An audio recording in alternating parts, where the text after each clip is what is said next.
श्री स्वामी समर्थ अवधूत चिंतन श्री गुरुदेव दत्त सरिता 24 स्वामी आपल्या स्वामी चॅनलमध्ये तुम्हा सर्वांचं खूप खूप स्वागत आहे.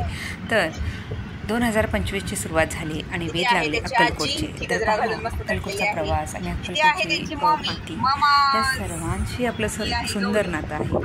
परवाच्या रविवारी म्हणजेच 19 जानेवारी 2025 या दिवशी अक्कलकोटला जाण्याचा योग आला. आणि विशेष म्हणजे केदार गुरुजी जे समाधी मठामध्ये चोळप्पा महाराजांचे वंशज आहेत, तर त्यांचीसुद्धा आवर्जून भेट झाली. म्हणजे गुरु शिष्य भेट म्हणतो तसंच त्याचप्रमाणे स्वामींचा साक्षात आशीर्वाद केदार गुरुजींमार्फत सर्वांनाच मिळाला. तर रविवार होता, त्यामुळे भयंकर गर्दी होती, खूप गर्दी होती. आणि विशेष म्हणजे शंभू म्हणजेच माझा भाचा या पहिल्यांदाच अक्कलकोटला जाणार होता स्वामींच्या दर्शनाला. तर हा योग स्वामींनीच घडवून आणला होता. त्यामुळे स्वामींचे खूप खूप आभार. आणि सहकुटुंब सहपरिवार आम्हाला अक्कलकोटला जाता आलं. तर या रिलेटेड हा व्हिडिओ लेट येत आहे, तरीसुद्धा जी काही प्रवास धावपळ यामुळे थोडा डिले झाला आहे, पण तुमच्यापर्यंत हा प्रवास कसा झाला याबद्दल संपूर्ण माहिती नक्कीच देईल. तर बघा, महाराष्ट्रातील अक्कलकोट म्हणजेच एक स्वामी समर्थांचं परमपवित्र स्थान आहे. आणि प्रत्येक दत्तभक्ताला, स्वामी भक्ताला या अक्कलकोटच्या मातीत नक्कीच इतकं स्वामींचा आशीर्वाद भरभरून मिळत असतो. त्यामुळे नक्कीच तुम्ही जेव्हा जेव्हा जमेल तेव्हा नक्कीच अक्कलकोटला जाण्याचा प्रयत्न करा. किमान तुम्ही आत्तापर्यंत एकदा जरी गेला नसाल नक्कीच जा आणि स्वतः अनुभव घ्या. कारण पहा, महाराजांचं वास्तव्य असणारी भूमी, महाराजांच्या पदस्पर्शाने पावन झालेली भूमी म्हणजेच अक्कलकोट. तर वटवृक्ष मंदिर, त्याचप्रमाणे समाधी मंदिर जिथे महाराजांनी समाधी घेतली, चोळप्पा महाराजांचा वाडा जिथे चोळप्पा महाराजांच्या सेवेमुळे महाराज तिथे इतकी वर्ष राहिले. त्यांनी वटवृक्ष मंदिर जिथे महाराजांचं अखंड वास्तव्य होतं.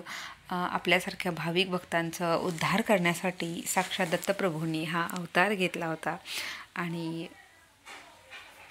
समाधी मठात जर तुम्हाला कधीही जायचं असेल तर शक्यतो तुम्ही 6-6:30 या वेळेत किंवा 7च्या आधी जायचं आहे सकाळी. आणि फक्त तुम्ही स्नान म्हणजे जे काही तुमची सकाळचं जे काही तुमच्या अंघोळ असेल हे करून जायचं आहे. नाश्ता चहा शक्यतो घेऊन ये, कारण आपल्याला जर अभिषेक करायचा असेल आणि समाधी मठावर डोकं टेकवायचं असेल तर नक्की अभिषेक करावा, जेणेकरून त्या अभिषेकानंतर आपल्याला समाधी मठावर डोकं टेकता येईल. म्हणून तुम्ही 7च्या आधी, इव्हन तुम्हाला मी केदार गुरुजींचा नंबरसुद्धा डिस्क्रिप्शन बॉक्समध्ये देते. जर तुम्हाला अभिषेक करायचा असेल तर नक्कीच त्यांना तुम्ही कळवू शकता. तुम्हाला लागणारं साहित्य म्हणजे शक्यतो बेसनाचे लाडू घरात तुम्ही बनवून जा. महाराजांसाठी स्वतःच्या हाताने प्रसाद केला तर तो खूप त्याची म्हणजे खूप इतकं सुंदर अनुभूती आणि प्रचिती येत असते. कारण महाराजांच्या स्वतःच्या हाताने खाऊ घालण्याची संधी आपल्याला मिळत असते. तर भोळी बाबडी भक्ती महाराज नक्कीच जाणून घेतात. म्हणून जर हा तुम्हाला जर इतकं करता आलं तरी तुम्ही करू शकता. आणि पहा, तिकडे गेल्यानंतर आपल्याला समाधी मठात सर्वप्रथम अभिषेक करता येतो. वटवृक्ष मंदिरात सुद्धा करता येतो, पण वटवृक्ष मंदिरात आपल्याला आत गाभाऱ्यात जाऊन दर्शन घेण्याची परमिशन नाही. तर भयंकर गर्दी आहे. तर नक्की तुम्ही तुमचे सामान किंवा जे काही तुमची लहान मुलं वगैरे असतील किंवा वयोवृद्ध आईवडील असतील त्यांची काळजी घ्या. आणि शक्यतो तुम्हाला सकाळच्या वेळी जेवढं दर्शन घेता येईल तेवढं तुम्ही घेऊ शकता, कारण दुपारी खूप ऊन असतं आणि त्याच्यामुळे थोडासा त्रास होऊ शकतो. तर या बाबी लक्षात घेता आपल्याला सकाळ संध्याकाळ ह्या वेळेत तुम्ही दर्शन घेऊ शकता. दिवसभरसुद्धा जसे भाविक भक्त खूप मोठ्या प्रमाणात दर्शनाला येत असतात. आणि अशा गर्दीतसुद्धा जास्त व्हिडिओ किंवा कॅमेरा घेऊन फिरणं हे शक्य नसतं किंवा ते अवॉइड करावं. कारण अशा परमपवित्र स्थानी आपण गेल्यानंतर महाराजांचा आशीर्वाद घेणे, महाराजांच्या ज्या काही लीला होत्या त्याच्याबद्दल अनुभव प्रचिती घेणे हे खूप जास्त महत्त्वाचं असतं. त्याच्यामुळे सतत सगळीकडे मोबाईल किंवा व्हिडिओ नाही करता आले, पण जेवढे पॉईंट्स किंवा क्षणचित्र तुमच्याशी मला शेअर करता येतील नक्कीच मी ते शेअर करत आहे. कारण ज्यांना अक्कलकोटला जाणं शक्य नाही त्यांनी नक्कीच तुम्ही घर बसल्यासुद्धा अक्कलकोटचं दर्शन घेऊ शकता. आणि जे कधीच अजून अक्कलकोटला गेले नाहीत त्यांना जी अक्कलकोटबद्दल जी क्युरियासिटी असेल, उत्सुकता असेल, तर तीसुद्धा नक्कीच या फोटोतून व्हिडिओतून त्यांच्यापर्यंत महाराजांचं दर्शन देता येईल. हेच या मागचा एक शुद्ध हेतू आहे. सो अक्कलकोट जे आहे तर ते अक्कलकोट म्हणजेच अक्कलेचा कोटा असणारं हे अक्कलकोट आहे. आणि महाराज आपल्याला अशीच भरभरून सर्वांना आशीर्वाद देवत माझ्या जे काही यूट्यूब फॅमिली आहे किंवा माझे जे स्वामी सेवेकरी बंधू भगिनी आहेत त्यांना सर्वांना त्यांच्या सगळ्या चांगल्या इच्छा महाराज पूर्ण करत त्यांना भरभरून आशीर्वाद देवत आणि स्वामींच्या सेवा त्यांच्याकडून घडत. तसेच स्वामींचे म्हणतो ना आपण स्वामींचा मार्ग एकमेकांना जर आपण दाखवत राहिलो, जे दुःखात कष्टात संकटात आहेत त्यांना जर दाखवलं तर ते खूप एक मोठं पुण्याचं काम आपल्या हातून घडत असतं. तर आम्ही अक्कलकोटचं दर्शन घेतलं, त्यानंतर पंढरपूरचं दर्शन घेऊन विठोमाऊलींचं दर्शन घेऊन आम्ही परतीचा प्रवास केला. कारण सकाळी लवकर निघून संध्याकाळी परत घरीच पोचायचं होतं. सो एका दिवसात झालेला हा प्रवास होता. पण महाराजांचं दर्शन झालं हे खूप महत्त्वाचं आहे.